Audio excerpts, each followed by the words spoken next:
Bismillahirrahmanirrahim. Assalamualaikum warahmatullahi wabarakatuh. Perkenalkan, nama saya Akila Gaida Karima dari kelas 1B Program Studi Pendidikan Matematika Universitas Singapura Bangsa Karawang.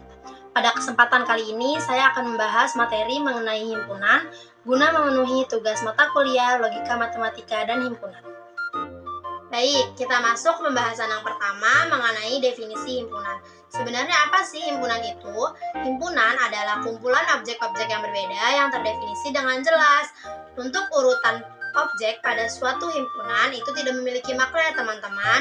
Misalnya, himpunan A memiliki objek 1, 2, dan 3. Itu sama saja jika dituliskan dengan himpunan A, 2, 1, dan 3. Selanjutnya, cara penyajian himpunan. Ada 4 cara yang bisa kita gunakan untuk menuliskan suatu himpunan. Yang pertama, yaitu dengan cara enumerasi atau menuliskan semua anggota himpunannya di antara tanda kurung kurawal. Yang kedua, dengan cara simbol baku atau menuliskan anggota himpunannya menggunakan simbol baku seperti N, R, Z, dan simbol-simbol baku yang lainnya. Yang ketiga, dengan notasi pembentuk himpunan, yaitu dengan menuliskan syarat yang harus dipenuhi oleh setiap anggota himpunannya. Yang keempat, dengan diagram Venn. Penulisan dalam diagram Venn ini biasa juga disebut penulisan dalam bentuk visual. Selanjutnya, ada macam-macam himpunan. Yang pertama, ada himpunan kosong atau himpunan yang tidak memiliki anggota sama sekali. Yang kedua, ada himpunan gabungan, yaitu dua himpunan yang mana anggota dari himpunan satu juga merupakan anggota dari himpunan dua. Yang ketiga, yaitu himpunan sama. Himpunan yang sama yaitu dua himpunan yang jika dan hanya jika setiap anggotanya sama.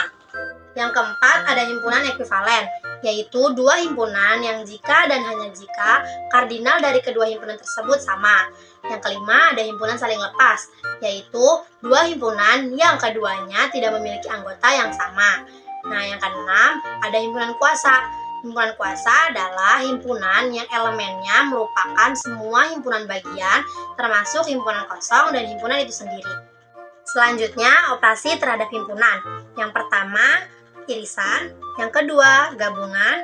Yang ketiga, komplement. Yang keempat, selisih. Yang kelima, beda setangkup. Dan yang keenam, ada perkalian. Nah, untuk penjelasannya bisa teman-teman baca ya. Di-pause dulu videonya.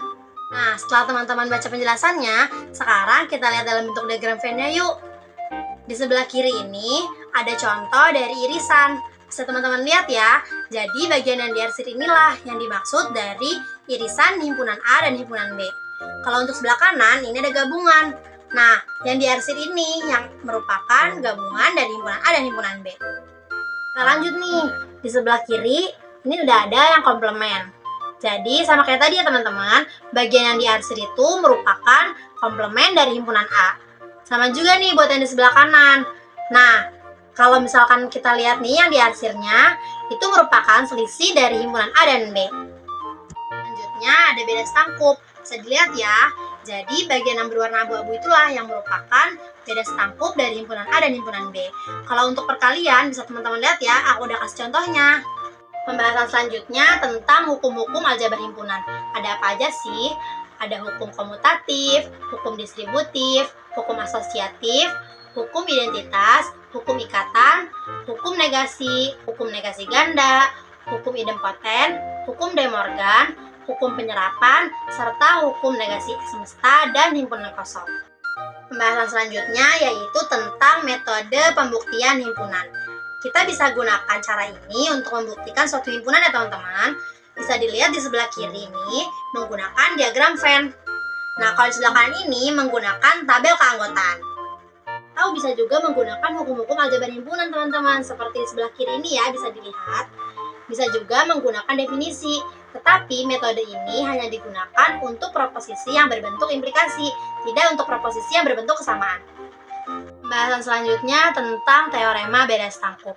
Jadi pada himpunan beda setangkup hanya berlaku dua hukum aljabar, yaitu hukum komutatif serta hukum De Morgan.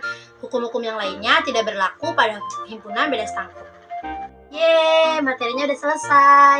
Terima kasih ya teman-teman yang udah mau nonton videonya. Semoga bisa bermanfaat buat aku dan juga buat teman-teman. Maaf ya masih banyak salah-salahnya karena aku juga masih belajar. Sekali lagi terima kasih. Sampai jumpa.